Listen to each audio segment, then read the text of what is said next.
Okay, so first course हम देखेंगे जिसको बोलते हैं अप्लाइड आर्ट, कॉमन टर्म में उसको बोलते हैं commercial art.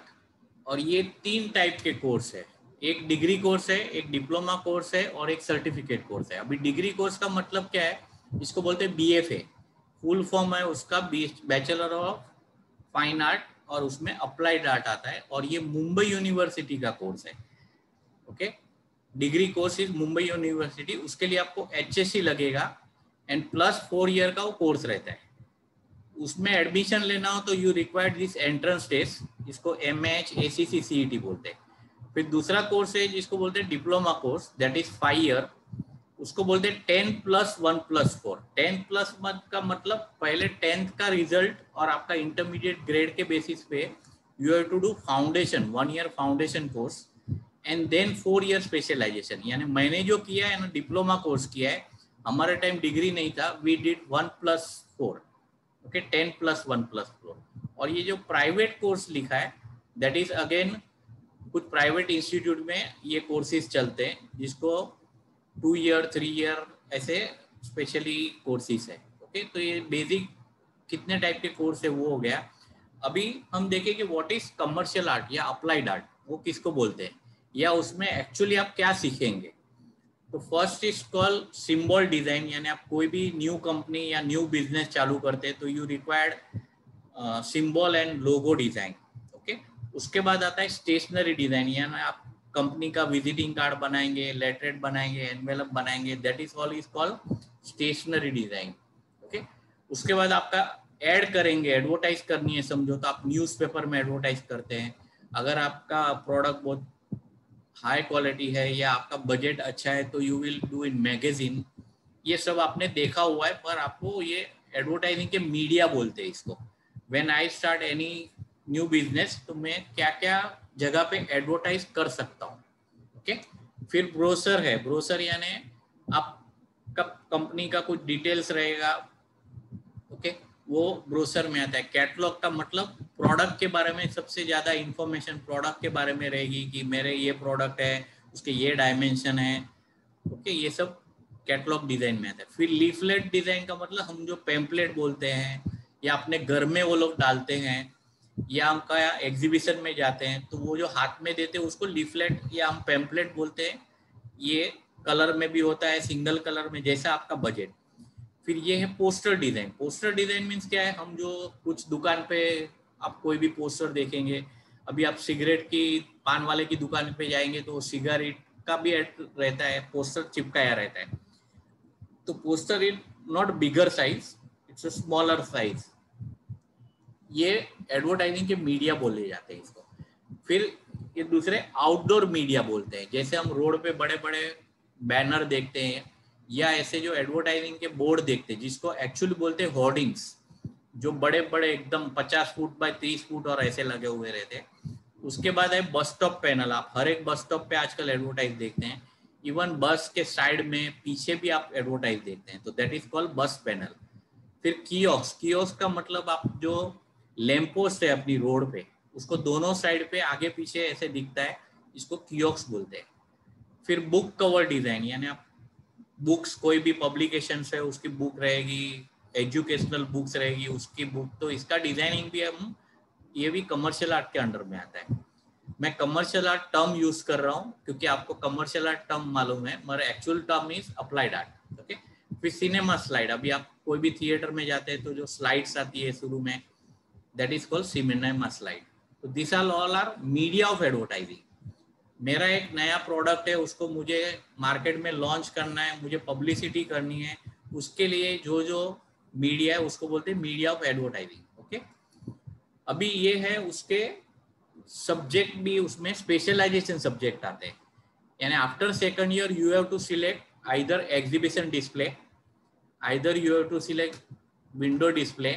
Exhibition display and window display is the same thing, वो एक में ही आता है, but you will make this also, you will learn this also. Okay, this is called exhibition display and window display का मतलब क्या है, अब जो दुकान, बड़े बड़े शोरूम में आप आजकल मॉल में जाते हैं, बारिश की सीजन में ऐसा बारिश का कुछ थीम लेके वो लोग आगे डिस्प्ले किया रहता है, गारमेंट भी उनके वो रह सकते हैं, ठीक है। तो दिवाली के टाइम पे जाएंगे, क्रिसमस के टाइम पे जाएंगे, तो that is called window display. फिर मैस्कोट डिजाइन, आपको ये जुजू मालूम है वोडाफोन का, ठीक है, मैस्कोट डिजाइन है। फिर ये packaging design again is a big area in commercial art, यानी एडवर्टाइजिंग फील्ड में। जो हम कोई भी खाने के फूड प्रोडक्ट लेते हैं, उसके लेबल है, ऐसे जो पैकेट्स है, ये सब उसी में ही आता है कमर्शियल आर्ट में। Okay, all design made by the designer, जो आगे जाके एजेंसी में जाते हैं, कुछ लोग फ्रीलांस बोलते हैं। अब ये जो मैं बोल रहा था इलेक्टिव सब्जेक्ट, इलेक्टिव सब्जेक्ट का मतलब आपको सेकेंड ईयर के बाद you have to choose photography, illustration, जो मैंने बोला exhibition display, and typography and calligraphy. इसमें से कोई भी एक स्पेशलाइजेशन कर रहा है। अभी what is the meaning of specialisation? तो मैं फोटोग्राफी अगर चूज करता हूँ तो मुझे फोटोग्राफी सीखेंगे ही, बट उसके साथ समझो मुझे ये न्यूज़पेपर ऐड बनानी है फॉर एग्जांपल, ये मैंने एडवर्टाइज बनाई, तो मुझे देखो इसमें ये प्रोडक्ट के लिए मॉडल लेके फोटोग्राफी करनी पड़ी, तो फिर वहाँ वो फोटोग्राफी हो गया ये, राइट। इस तरह से this way you have to learn everything, तो ये इसी में ही आता है। ओके, उसके बाद जो मैंने पहले बताया था वैसे वो आता है। फिर window display and exhibition display अलग है। Illustration is again different thing.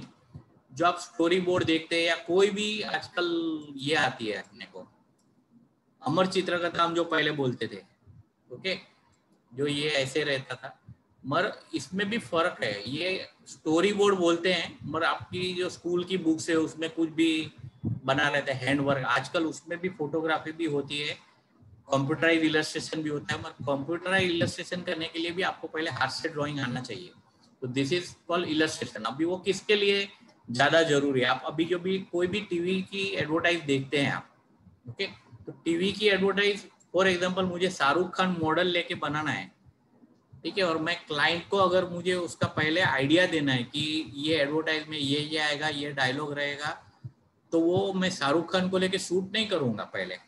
पहले मुझे ऐसे पेपर पे ड्रॉ करके पूरा स्टोरी बोर्ड दिखाना पड़ता है क्लाइंट को, उसके साथ क्लाइंट मीटिंग होती है, उसका थीम डिसाइड होता है, उसकी कलर स्कीम डिसाइड होती है, सब फाइनल होने के बाद एक्चुअल शूट होता है।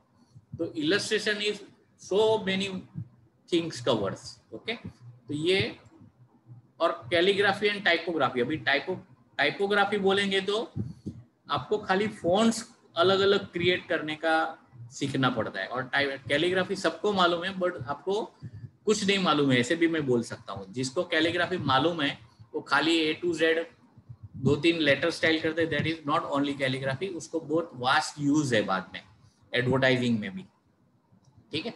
अब ये फॉन्ट, टाइपोग्राफी में फॉन्ट अगर है, जब मैं बोल रहा हूँ, तो मैं लास्ट ईयर एग्जीबिशन में गया था, तो एक स्टूडेंट ने खाली सेफ्टी पिन जो अपने पास रहती है ना, सेफ्टी पिन को फोल्ड करके करके A to Z अल्फाबेट बनाए थे।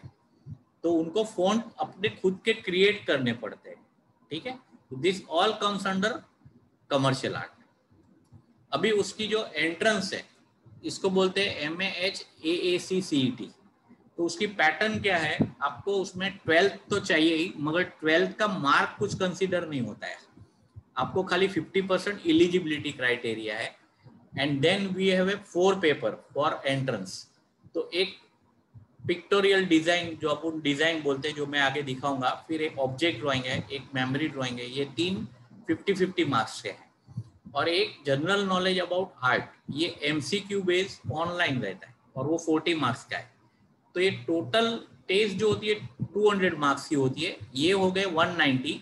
और आपको जो आपकी इंटरमीडिएट एग्जाम है उसके लिए वो लोग ने 10 मार्क रखे हुए हैं। तो A ग्रेड को 10 मार्क मिलता है, B ग्रेड को 7 मार्क मिलता है, C ग्रेड को 5 मार्क मिलता है। अगर आपने एंट्रेंस एग्जाम नहीं दी है, स्टिल यू आर एलिजिबल। यानी बहुत लोग को ये मालूम नहीं है, बहुत लोग ऐसे बोलते हैं JJ में जाना है, कमर्शियल आर्ट करना है, फाइन आर्ट, तो यू रिक्वायर्ड इंटरमीडिएट। ऐसा नहीं है, खाली आपका 10 मार्क का लॉस होता है, राइट। तो this is all about commercial art. अभी ये जो मैं पिक्टोरियल डिजाइन, हम जो डिजाइन टॉपिक बोलते हैं, तो this is called design, okay.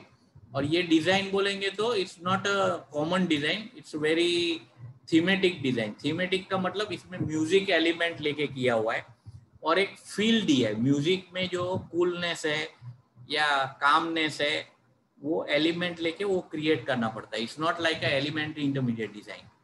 फिर ये जो मैंने बोला ऑब्जेक्ट ड्राइंग, तो आपको ये सामने ऑब्जेक्ट रख के करना है, यानी they give the object to the each student और आपको सामने रख के पेंसिल में बनाना रहता है, ठीक है। उसके बाद ये मेमोरी ड्राइंग है। तो ये मेमोरी ड्राइंग हम अगेन स्कूल में तो इंटरमीडिएट में करते हैं, मगर यहाँ बहुत हायर लेवल का लगता है, ठीक है। और जो मैंने एमसीक्यू बेस बोला वो ये है कि आपको इस तरह का सब अलग अलग कोई भी, अभी देखो tools that you use in paint is pencil sharpener brush, ऐसे कुछ भी क्वेश्चन भी रहता है। और हिस्टोरिकल भी क्वेश्चन रहता है। हिस्टोरिकल का मतलब इसमें आपको अजंता केव्स कहाँ है, कैलाश टेम्पल कहाँ है, ऐसा सब कुछ भी पूछा रहता है इसमें, राइट। तो ये अबाउट कमर्शियल आर्ट जो भी इंफॉर्मेशन था वो मैंने दे दिया आपको, ओके।